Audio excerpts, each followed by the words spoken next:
The battle between USS Borie and U-405. On Halloween night 1943, an American destroyer was searching for a German U-boat somewhere in the middle of the North Atlantic Ocean. And at the same time, a German U-boat was also patrolling that area. Suddenly, the ship's radar picked up a target signal. 30-year-old Captain Lieutenant Hutchins immediately ordered a pursuit at maximum speed.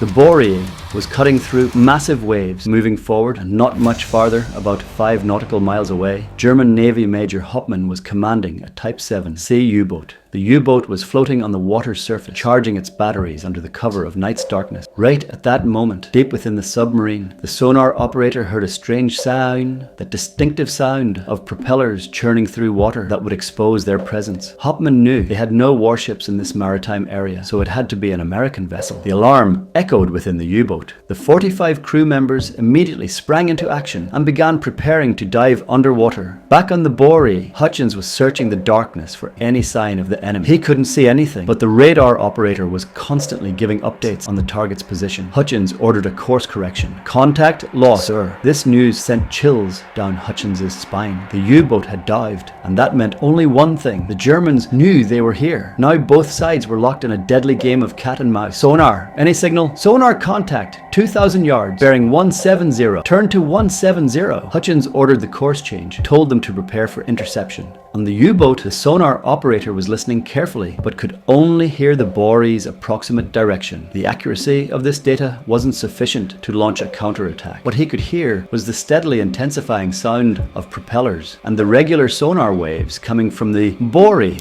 Meanwhile, on the Borie, the sonar operator detected that the U-boat was slowly coming into range. 600 yards. Prepare port side depth charges. The crew immediately sprang into action. A crackling sound came from the port side depth charge rack. The bombs were ready to drop. Right at that moment, the sonar signal suddenly changed. The U-boat had slipped right beneath their ship. 500 yards now from starboard, coming in fast. Hold on. Hutchins ordered an emergency turn toward the target so the ship would face forward, allowing the depth charges to take aim at the target. 300 yards. The depth charges made a heavy booming sound, then were thrown out, flying through the air before splashing into the sea. They fell right near where the submarine had stopped. The explosion waves shook the U-boat. The force of the shock affected the submarine's upper section. As the submarine was going completely under, it was impossible to prevent water from entering because the water pressure was too high. Hauptmann had no choice. When the submarine was in the target area, the crew turned to look at the explosion site. The explosive machine's water pressure hadn't settled yet. They saw the massive U-boat emerge from the water. I don't know. Sir, that's not our contact. Turn on the searchlight. Notify the lights where all guns local control. Fire at will. All guns. Local control. Fire at will. All guns local control. Fire at will. Stand by for 1 round. Stand by for 1 round. The entire crew braced for impact as the ship accelerated toward the submarine at 27 knots. The Borie crashed directly into the submarine's side. The U-boat's bow became deformed. Deep within the Borie, Chief Engineer Luke saw seawater rushing in